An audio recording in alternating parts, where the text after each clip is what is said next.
Hello everyone, welcome back to my YouTube channel, Mrs. Kingsley Luna Aragon's Vlog. Good morning po sa inyong lahat. Ngayon lang tayo nag-upload ng ating video, gumawa ng video kasi po, alam niyo naman ilang linggo na ulan dito. Ayan, bumili po ako guys ng talong. Inalis ko na dito guys yung mga halaman. Kasi ang itatanim ko dito ay mga gulay, talong. Alam nyo guys, hindi ko alam bakit mayroong mga uod na ganito. Ayan. Hindi matanggal. Kaya itatanim ko na dito yung talong. Ayan. Makakaano naman.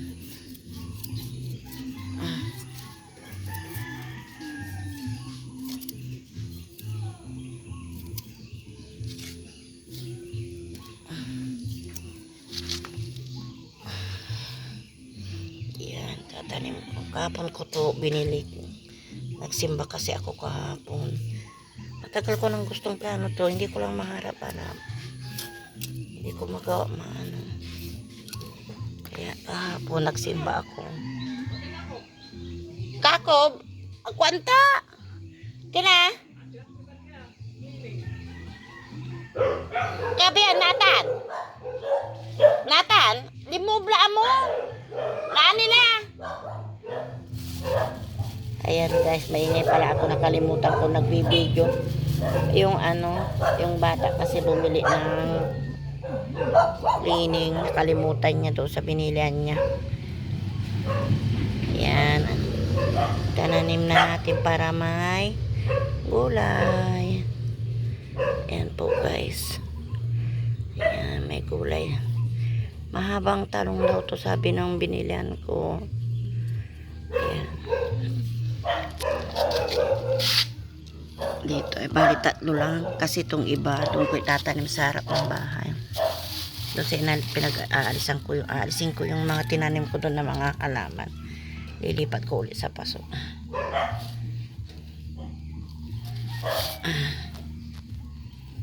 Ito na lang bakal. Malambot naman to guys kasi ito yung mga yung pampataba. Ang problema kasi mainit dito mamaya, baka hindi niya makaya. Ayan.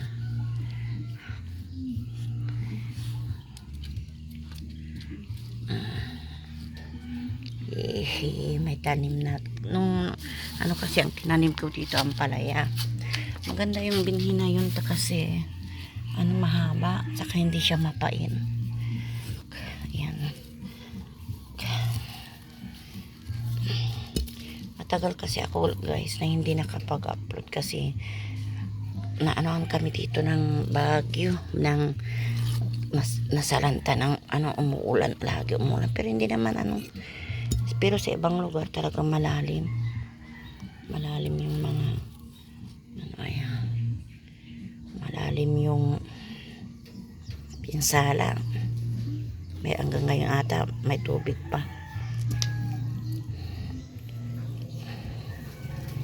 Ayan guys, nakapagtanim na tayo ng 3 piraso. Ayan, didiligan ko guys. Okay guys, kung hindi pa po kayo nakasubscribe sa aking YouTube channel, please subscribe po. Maraming salamat. God bless everyone.